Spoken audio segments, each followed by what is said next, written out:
मीठे बच्चे, बुद्धि को रिफाइन बनाना है तो एक बात की याद में रहो। याद से आत्मा स्वच्छ बनती जाएगी।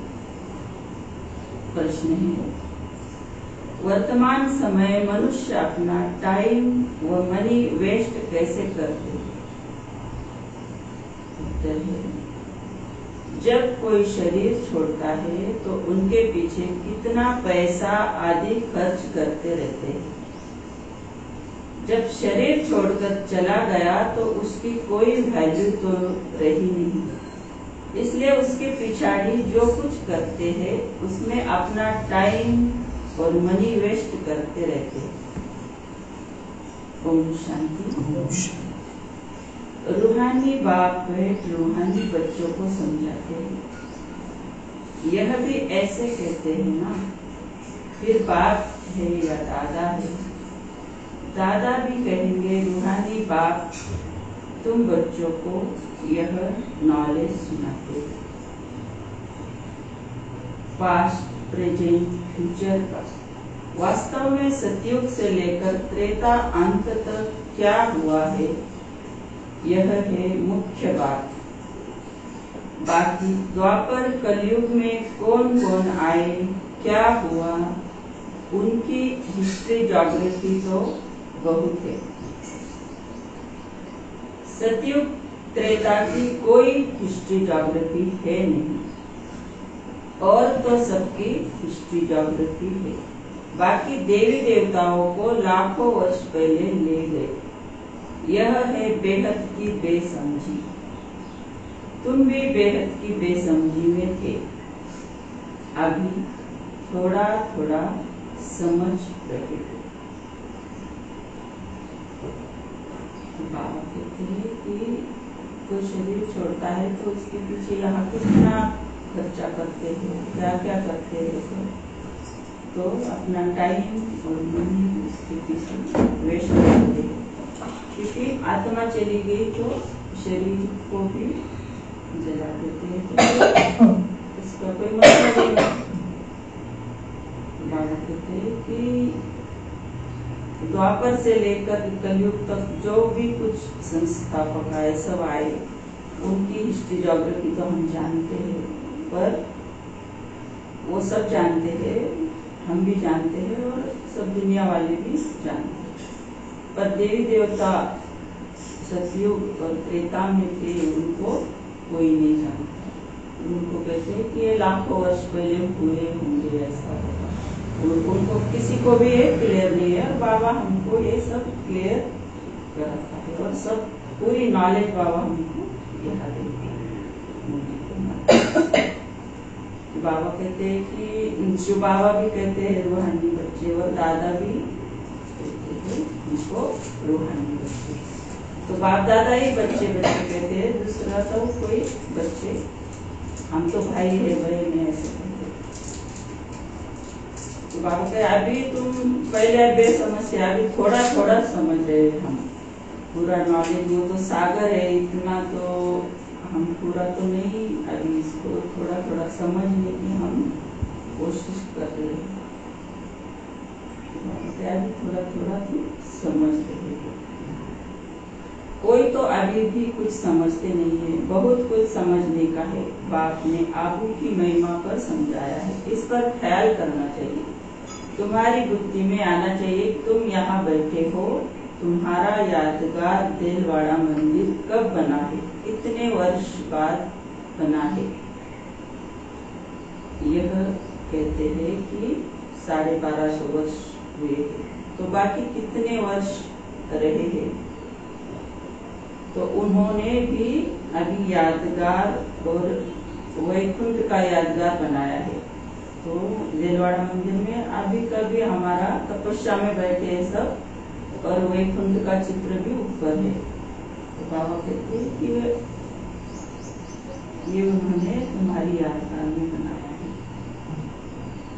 मंदिरों की भी कंपटीशन होती है ना, एक दो से अच्छा बनाएंगे। अभी तो पैसा ही कहा है जो बनावे, पैसा तो बहुत था तो सोमनाथ का मंदिर कितना बड़ा बनाया है, अभी तो बना न सके। कल आगरे आदि में बनाते रहते हैं, परंतु वह सब है फालतू। मनुष्य तो अंधियारे में है ना, जब तक बनावे तब तक विनाश भी आ जाएगा। यह बातें कोई भी नहीं जानते हैं, तोड़ते और बनाते रहते हैं। पैसे मुफ्त में आते रहते हैं, सब वेस्ट होता रहता है। Waste of time, waste of money, waste of energy. कोई मरता है तो कितना टाइम गवाते हैं, हम कुछ भी नहीं करते। आत्मा तो चली गई, बाकी खाल का क्या काम की। आत्मा तो चली गई, बाकी खाल क्या काम की। सर्प खाल छोड़ देता है, उनकी कोई वैल्यू है क्या? कुछ भी नहीं। भक्ति मार्ग में खाल की वैल्यू है। जड़ चित्र की कितनी पूजा करते हैं, परंतु यह कब आए, कैसे आए, कुछ भी पता नहीं है। इनको कहा जाता है भूत पूजा। 5 तत्वों की पूजा करते हैं। समझो यह लक्ष्मी नारायण स्वर्ग में राज्य करते थे। अच्छा, 150 वर्ष आयु पूरी हुई, शरीर छोड़ दिया, बस शरीर तो कोई काम का न रहा। उनकी वहां क्या वैल्यू होगी? आत्मा चली गई, शरीर चंडाल के हाथ दे दिया, वह रस्म रिवाज अनुसार जला देंगे। ऐसे नहीं कि उनकी मिट्टी लेकर उड़ाएंगे नाम करने के लिए। तो बाबा कितनी बातें क्लियर करता है रोज बोलने से। बाबा कहते हैं मंदिर बनाते हैं, तोड़ते, पुराना है तो तोड़ते और नया बनाते हैं, उसमें एनर्जी, टाइम, मनी सब वेस्ट होता है और प्राप्ति कुछ भी नहीं। तो बाबा कहते हैं ये सब फालतू बातें है। तो बाबा ही ये सब कह सकता है, ऐसा तो कोई दुनिया में नहीं कहेगा। तो बाबा कहते हैं कि जड़ मूर्तियों की पूजा करते हैं, जैसे खाल की पूजा करते हैं। फिर कहते हैं कि लक्ष्मी नारायण भी शरीर छोड़ देंगे तो उनकी भी कोई वैल्यू नहीं। उनके जो शरीर है, आत्मा तो चली गई। और यहाँ जब कोई आत्मा छोड़ता है तो कितना उसके पीछे खर्चा करते हैं। एक बार चली गई आत्मा तो वो सब वेस्ट है, बाबा कहते हैं। तो बाबा ने इसका भी ये मिसाल दिया है कि वो नेहरू जब ये हुए थे तो उनकी जो राख थी तो वो सब विमान से इधर उधर उड़ाई थी। तो बाबा कहते हैं कि उसका नाम करने के लिए वो उनकी मिट्टी लेकर उड़ाई थी इसमें से। तो इसका क्या फायदा? बाबा कहते हैं कुछ भी नहीं। लक्ष्मी नारायण भी जब शरीर छोड़ेंगे तो भी बाबा कहते हैं वो शरीर, आत्मा चलेगी तो उसका भी कोई वैल्यू नहीं। इतना डीप नॉलेज बाबा देता है। तो ये इस देह का तो क्या बाद में क्या करेंगे? आत्मा चली गई तो बाबा कहते कुछ भी मत ये करो, क्योंकि सतयुग में कुछ भी बाद में क्रियाक्रम तो नहीं होंगे, तो हमें यहाँ से स्टार्ट करना है। तो ये सब नॉलेज बाबा रोज हमको देते हैं। कितना गुह्य बातें हैं। यहाँ तो कितना करते हैं, ब्राह्मण खिलाते हैं, यह करते हैं, वहाँ यह कुछ होता नहीं। खाल तो कोई काम की नहीं रही, खाल तो जला देते हैं, बाकी चित्र रहते हैं, सो भी एक्यूरेट चित्र मिल न सके।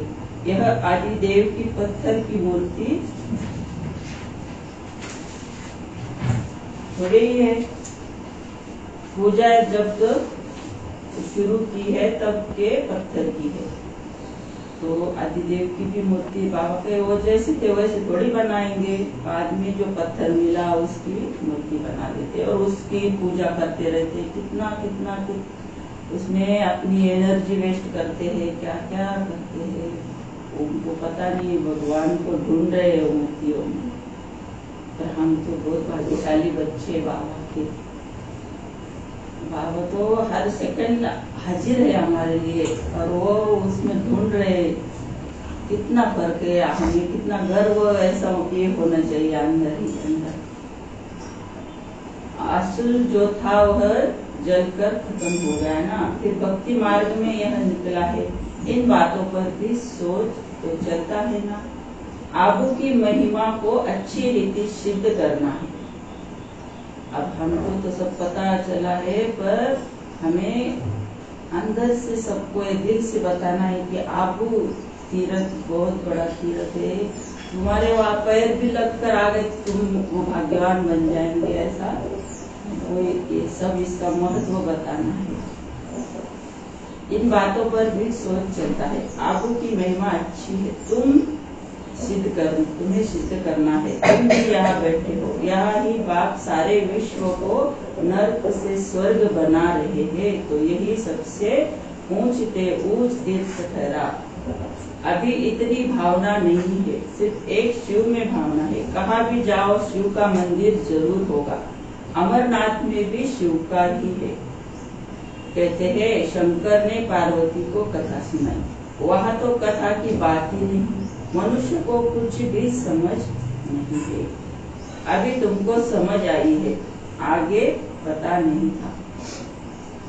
तो हमें भी कुछ पता नहीं था, पर अब हमको समझ आई है, क्योंकि ऊंच के ऊंच परमात्मा हमको बता रहे हैं, सिखा रहे हैं, पढ़ा रहे हैं और उस लायक बना रहे हैं।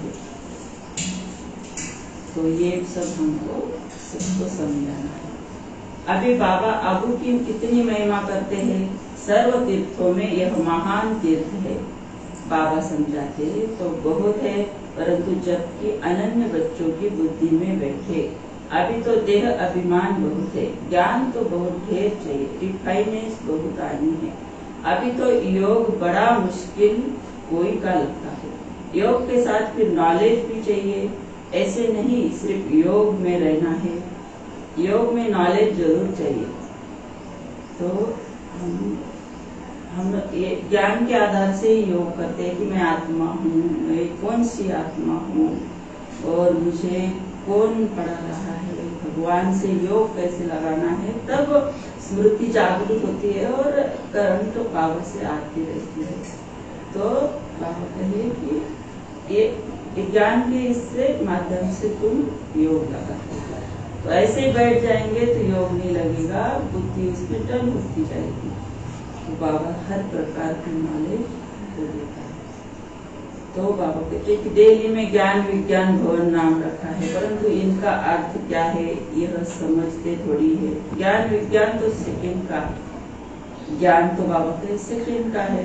तो हमें पता है कि यहाँ तो कोई भी नाम रखने से कुछ नहीं होगा। तो बाबा कहे शांति धाम सुख धाम, परंतु मनुष्य में जरा भी बुद्धि नहीं है, अर्थ थोड़े ही समझते हैं।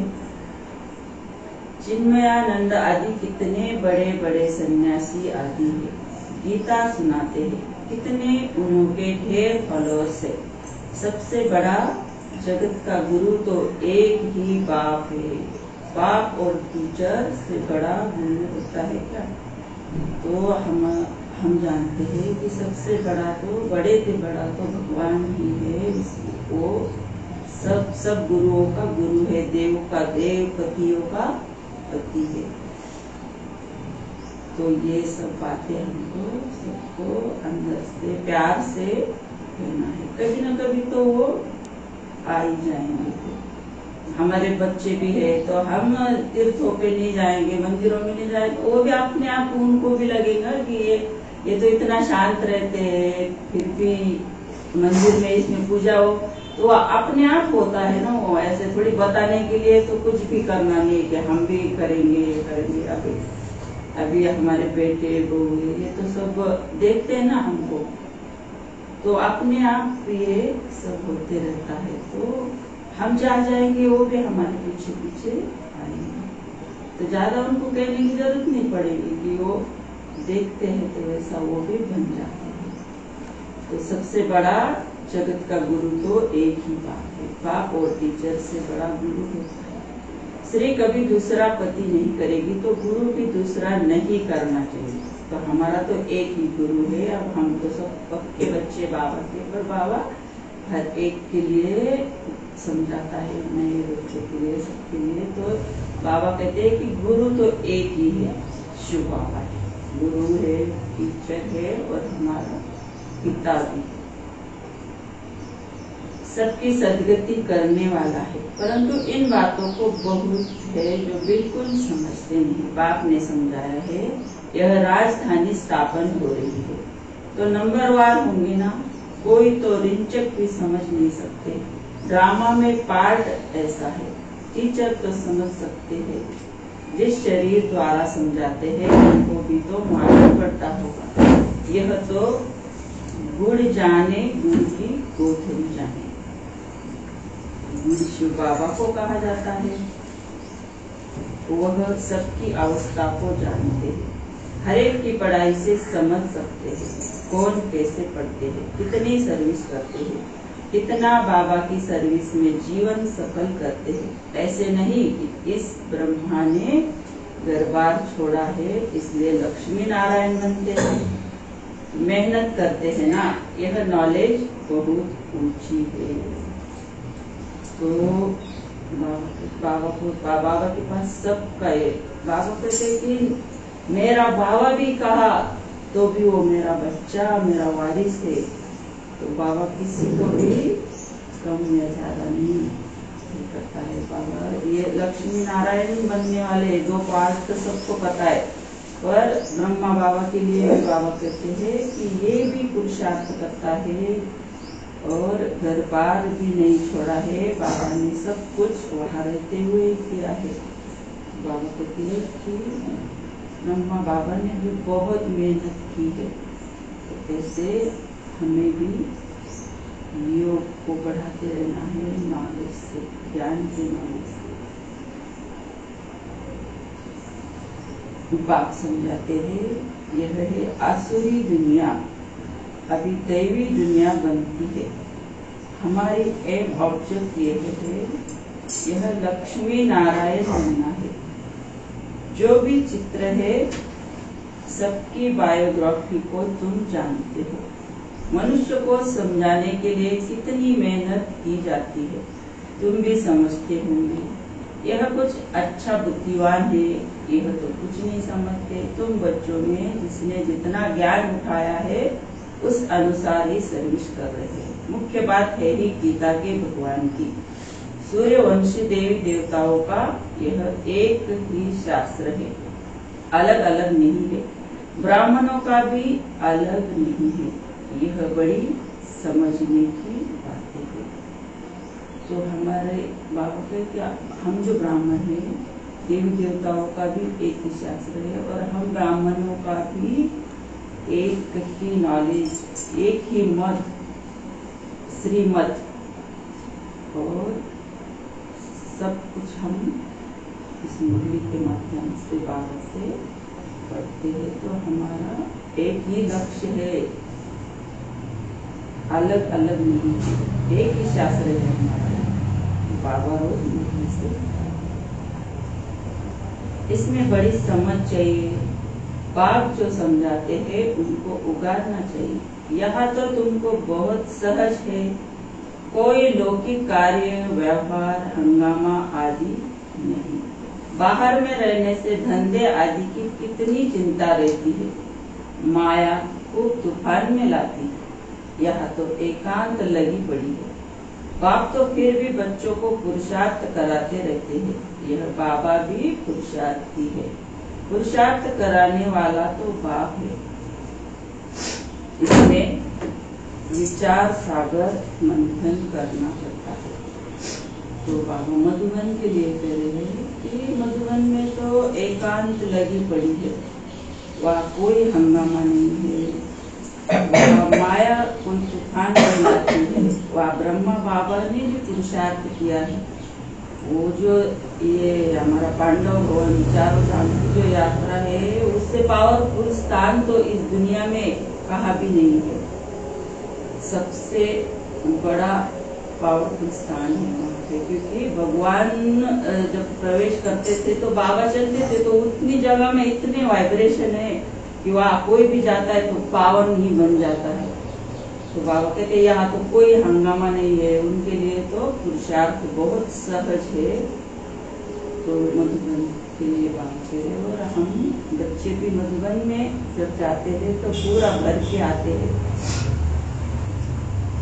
और पांडव भवन की तो बात ही अलग है, क्योंकि ब्रह्मा की तो वो तपस्या भूमि है ना। तो बाबा ब्रह्मा बाबा के लिए भी कह रहे कि यह बाबा भी पुरुषार्थी है, पुरुषार्थ कराने वाला तो बाप है। शिव बाबा ने पुरुषार्थ करा लिया है ब्रह्मा बाबा से, और ब्रह्मा बाबा ने सब कुछ दादी को देकर ब्रह्मा बाबा को और भी पावती बन गए बाप समझ। इसमें विचार सागर मंथन करना पड़ता है। या तो बाप बच्चों के साथ बैठे हैं, जो पूरी अंगुली देते हैं उनको ही सर्विसेबल कहेंगे, बाकी गुटखा खाने वाले को नुकसान करते और ही डिसर्विस करते, विघ्न डालते हैं, यह तो जानते हैं। महाराजा महारानी बनेंगे तो उन्होंने दास दासिया भी चाहिए, वह भी यहाँ के भी आएंगे। सारा मदार पढ़ाई पर है। बाबा सब कुछ नॉलेज देकर कहते हैं कि ये तो राजधानी स्थापन हो रही है और हमें पता नहीं है कि कौन कितना पुरुषार्थ कर रहा है, तो बाबा को ही पता है। इसलिए हम किसी के बारे में कुछ नहीं कर सकते, कौन लक्ष्मी नारायण बनने वाला है, तो भगवान को ही पता है। तो बाबा सब कुछ नॉलेज देकर कहते हैं कि ये तो राजधानी स्थापन हो रही है। ज्ञान सेकंड का है, बुद्धि में है, शिव बाबा से वर्षा मिलता है। थोड़ा भी ज्ञान सुना, शिव बाबा को याद किया तो भी आ सकते हैं।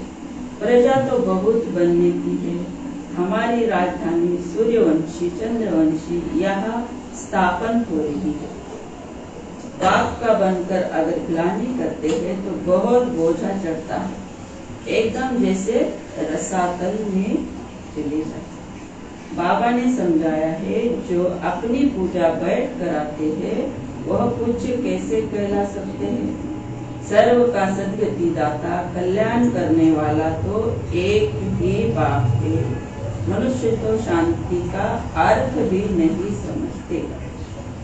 तो जो बड़े बड़े महंत है, सब जो कुछ है, साधु संत मुनि, वो सब अपनी पूजा कराते हैं। तो बाबा कहते हैं वो कैसे पूजा कराते, तो वो कैसे पूज्य थे। शिव बाबा तो हमको कोई पूजा नहीं कराता है। तो एक ही बाप है जो सबका सद्गति दाता है। मनुष्य तो शांति का भी अर्थ नहीं समझते। हठ योग से प्राणायाम आदि चढ़ाना उसको ही शांति समझते हैं। उसमें भी बहुत मेहनत लगती है, कोई की ब्रेन खराब हो जाती है।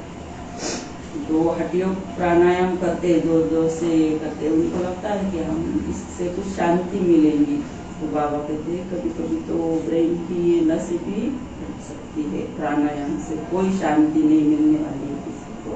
उतना शरीर का वो ये होता है उसमें, पर सच्ची शांति तो यहाँ शिव बाबा के पास ही है। ज्ञान से, योग से, धारणा से और सेवाओं से। तो हम कितने महान है सब बाबा के बच्चे, जो इतना बड़ा नॉलेज रोज धारण करते हैं। बाबा कहते हैं उनका तो ब्रेन खराब हो जाता है, प्राप्ति कुछ भी नहीं। वह है अल्पकाल की शांति। जैसे सुख को अल्पकाल कागविष्टा समान कहते हैं, वैसे वह शांति की भी कागविष्टा के समान। वह है ही अल्पकाल के लिए। बाप तो 21 जन्मों के लिए तुमको सुख शांति दोनों देते हैं। कोई तो शांति धाम में पिछाड़ी तक रहते हैं, जिनका पाठ है वो इतना सुख थोड़े ही देखेंगे। बाबा कहते कोई कोई जो आत्माएं अभी भी ऊपर परम धाम में होंगी, तो वो थोड़ी इतना सुख देखेंगी जितना हमने सुख देखा है पूरे चक्र में। तो वो थोड़े समय के लिए आएंगे, तो उनका पार्ट ही वैसा है। बाबा कहते वहाँ भी नंबरवार मर्तबे तो होते होंगे ना, बलदास दासिया होंगे, परंतु अंदर में थोड़े घुस सकेंगे। श्री कृष्ण को भी देख न सके, सबके अलग अलग महल होंगे ना। कोई टाइम होगा तब देखेंगे ना। तो बाबा कहते हैं कि वो श्री कृष्ण को सब नहीं देख सकेंगे, जिसका जैसा पार्ट है, अलग अलग महल होंगे, कोई अंदर भी नहीं घुस सकेगा। उनको जो संभालने वाले, जिन्होंने बहुत पुरुषार्थ किया है, वो ही श्री कृष्ण के महल में रहेंगे। तो बाहर के जो रहेंगे उनको तो वो कभी दिखेगा भी नहीं। कभी कोई टाइम होगा, कुछ बहुत बड़ा ये होगा, तभी थोड़ा सा उनको दूर से दिखेगा। तो बाबा कितना क्लियर कराते हैं सब बातें। अब हमारे कितने भाई बहने वरिष्ठ जो है वो सब, वो तो सब महल में बाबा के साथ ही रहेंगे, श्री कृष्ण के साथ रहेंगे। तो हम भी पुरुषार्थ ऐसा करेंगे कि हम भी श्री कृष्ण के आसपास ही रहेंगे। ऐसा बाबा किसी को ये नहीं करता है कि पुरुषार्थ करो और तुम भी अपना पद पाओ। अब दुनिया को कैसे पता पड़े कि यह सबसे ऊंच तीर्थ है। देलवाड़ा जैसा मंदिर शायद आसपास और भी हो, वह भी जाकर देखना चाहिए कैसे बना हुआ है।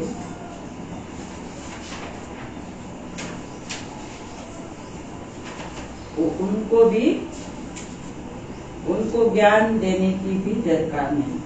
तो देलवाड़ा जैसे मंदिर और भी सब तरफ है, पर हम वहाँ जाएंगे तो बाबा कहे उनको कोई ज्ञान मत दो, वह फिर तुमको ज्ञान देने लग जाएंगे कि ऐसा है वैसा है। तो बाबा हमारे लिए भी कहते कि तुम जाकर देखो क्या क्या करते, आप भी हम देख सकते हैं ना, देवियों के आगे क्या क्या वो कितनी एनर्जी और उनको टाइम उसमें होता है, तो उनकी भी तो कमाल ही है ना। तो तुमको ज्ञान देने लग जाएंगे, राय देते हैं ना, यह करना चाहिए, यह करना चाहिए।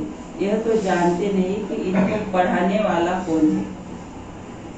एक एक को समझाने में मेहनत लगती है। उन पर कहानियां भी है।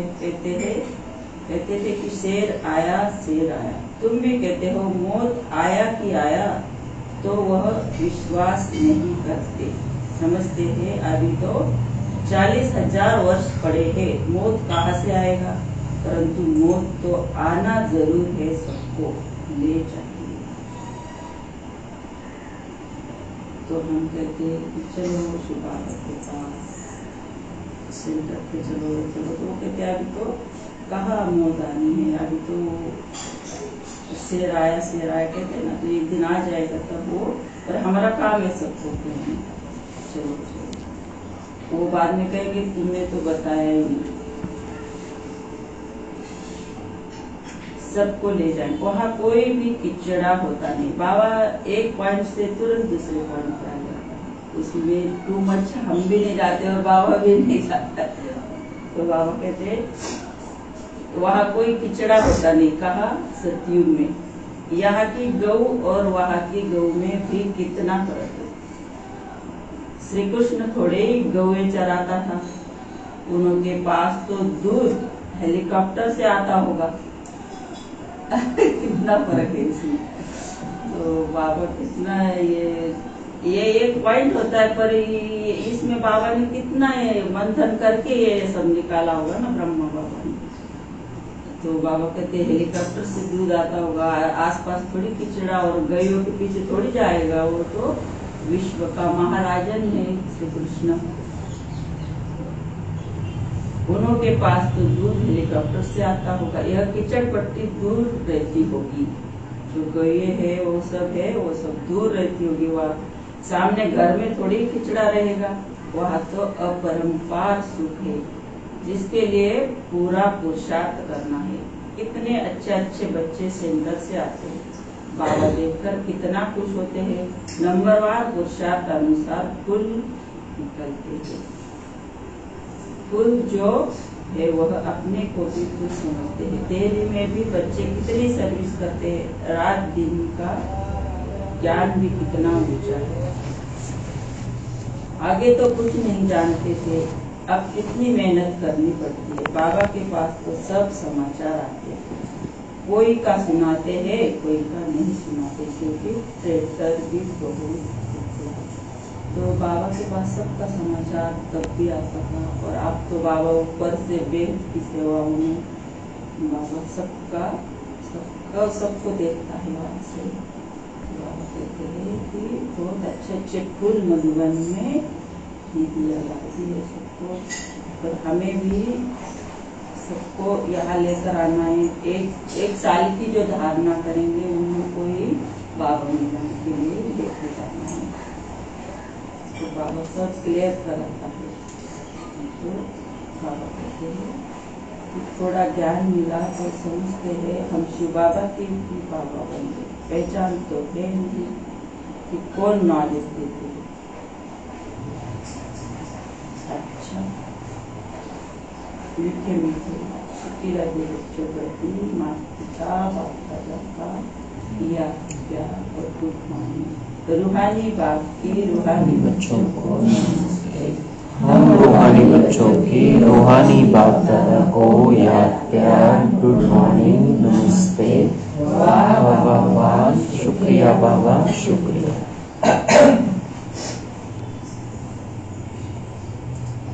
धारणा के लिए मुख्य सार, विश्व की बादशाही देने वाले बाप का बहुत बहुत रिगार्ड रखना है। बाप की सर्विस में अपनी जीवन सफल करना है। पढ़ाई पर पूरा ध्यान देना है। बाप से जो ज्ञान मिलता है उस पर विचार सागर मंथन करना है। कभी भी विघ्न रूप नहीं बनना है। इस सर्विस नहीं करनी है। अहंकार में नहीं आना।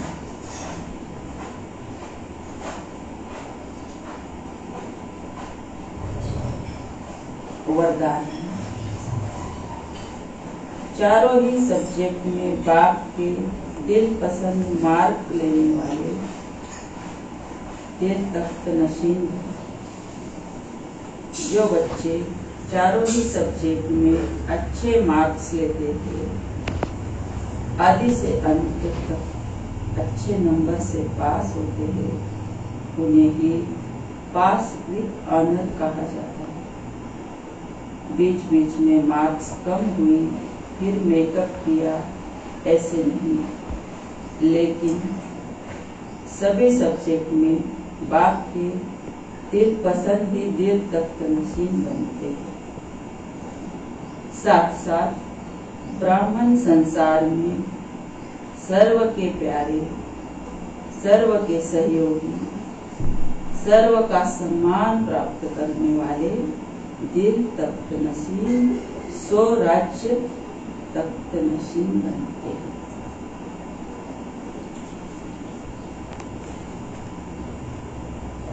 स्लोगन है,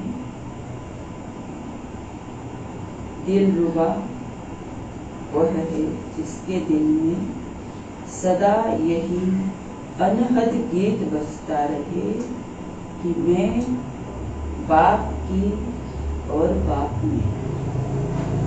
तो हमारे दिल में सदा यही अनहद नाद बजता रहे, मैं बाबा का और बाबा मेरा। बाहर हम कुछ भी कर रहे हैं, पर एक जो लगन लगी है वो परमात्मा के साथ। जैसे माँ का छोटा बच्चा होता है तो उसका सब कुछ करते हुए उसका ध्यान उसी की तरफ रहता है, वो क्या कर रहा है, लेकिन बाहर सब कुछ करती है। वैसे बाबा कहते हैं कि जो अंदर का जो अनहद है वो बचता रहेगी हमारे अंदर, मैं बाबा का और बाबा मेरा। ओम शांति।